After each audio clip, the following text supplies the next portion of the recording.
Hello students, welcome in your physics class. आज का जो विषय हमारा है वो है energy stored in a magnetic field. Actually energy stored in a electric field हमने इसके पहले इलेक्ट्रोस्टैटिक्स में पढ़ा था। कैपेसिटर में हम इलेक्ट्रिक एनर्जी स्टोर करते हैं, उसी प्रकार से मैग्नेटिक एनर्जी भी हम स्टोर करते हैं इंडक्टर्स वगैरह में। तो चलो आज देखते हैं हम इस टॉपिक को।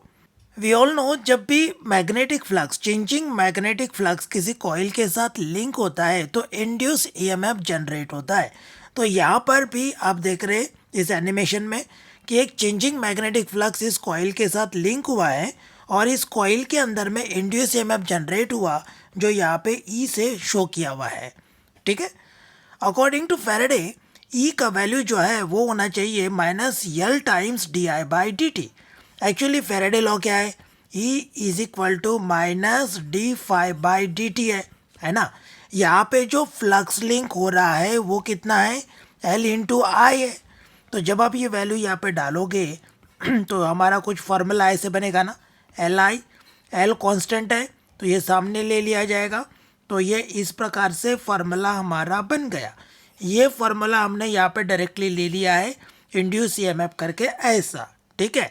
तो जब आपको एग्जाम में सवाल पूछेगा कि obtain an expression for energy stored in a magnetic field, तो आपको पहला मुद्दा ये देना पड़ेगा, बराबर है, जो changing magnetic flux coil causes an induce EMF. Induce EMF का कॉज बता रहे, कितना इंड्यूस ईएमएफ जनरेट होगा ये बताना पड़ेगा। तो पहले ये दो हमारे मुख्य पॉइंट होने चाहिए, राइट।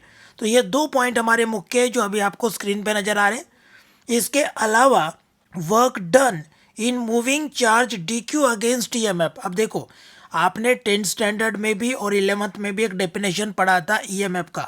ईएमएफ का मतलब होता है work done to move a charge Q, right. तो क्यू चार्ज को मूव करने के लिए जो वर्क डन है वही है।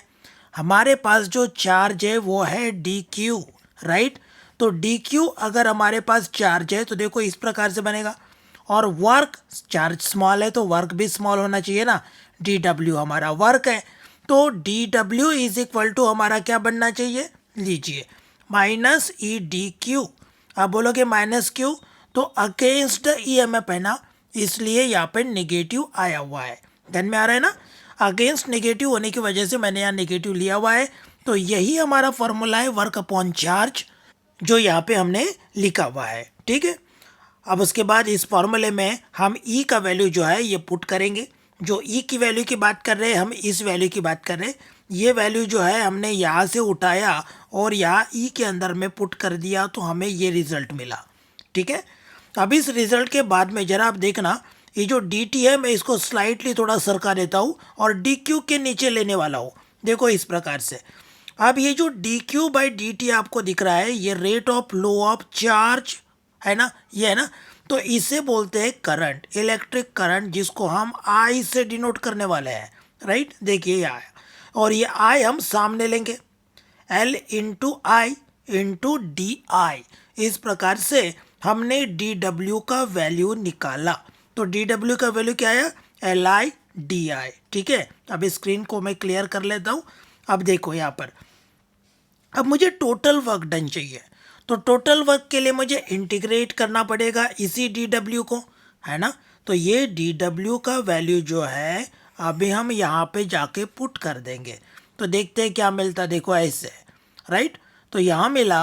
अब देखो मैंने यहाँ पे एक और चीज़ की हुई है, लिमिट लगाया हुआ है। ये जो लिमिट दिख रहा है आपको 0 टू आई, ये 0 आपका इनिशियल करंट है, बराबर है, शुरुआत का। और आई आपका मैक्स करंट है, जो सबसे ज़्यादा करंट उसमें से जा रहा हो। अब यह डी डब्ल्यू की ये वैल्यू जब हमने यहाँ से उठा के यहाँ डाला तो रिजल्ट आपके सामने है, ऐसा मिला। यहाँ जो एल है वो कांस्टेंट है, कांस्टेंट होने की वजह से इंटीग्रेशन के मैं इसको बाहर निकाल लेता हूँ, बराबर है। तो चलो देखो यहाँ पे कुछ ऐसे बनेगा। अच्छा, ये स्टेप कैसे आया, डायरेक्टली है ना। तो हम तो एग्जाम में डायरेक्टली लिखेंगे, लेकिन अगर आपको समझना है स्टेप क्या हुआ इसके बीच में, तो ज़रा यहाँ पे देखो, ये जो यल है ये कांस्टेंट है तो बाहर निकाल लिया, 0 टू आई यहाँ पे पहुँच गया। अब आई डी आई ऐसा हमारा बन गया। अब आई डी आई में आई के ऊपर पावर कुछ नहीं दिख रहा, that means 1 is a power. और जो रूल है हमारा इंटीग्रेशन का, कुछ इस प्रकार से ये रूल है, बराबर है। ये रूल क्या कहता है, x to the power n plus 1 divided by n plus 1 ये रूल अगर मैं यहाँ लगा देता हूँ तो देखो ऐसे होगा, एल एज इट इज़, ये आई टू द पावर 1 + 1 2 बनेगा, डिवाइडेड बाई 2, बना कि नहीं, देखो ऐसा है। और जो लिमिट है 0 टू आई है, तो 0 टू आई मतलब लिमिट की बात ऐसी रहती, पहले हायर लिमिट पुट करेंगे, बाद में लोअर लिमिट पुट करेंगे। हायर लिमिट कैपिटल आई है, तो यहाँ पर हम क्या करेंगे, देखो मैं यहाँ लिख लेता हूँ, एल एज इट इज़, ये 2 भी बाहर निकाल लेता हूँ, कांस्टेंट है तो आई की वैल्यू पहले कैपिटल आई डाला, स्क्वायर माइनस, बाद में 0 वैल्यू है तो 0 डाला, 0 का स्क्वायर 0 बनेगा। अब देखो 0 मीनिंगलेस है, तो ये बन गया 1/2 एल आई स्क्वायर, राइट। तो यहाँ कैपिटल आई होना चाहिए ऐसे, ठीक है। तो हाफ एल आई स्क्वायर ये हो गई आपका work done, total work done, okay. अब यही वर्क स्टोर होगा in the form of potential energy. तो ये फॉर्मूला कुछ इस प्रकार से बनेगा, ठीक है। मैं इसको क्लियर कर लेता हूँ।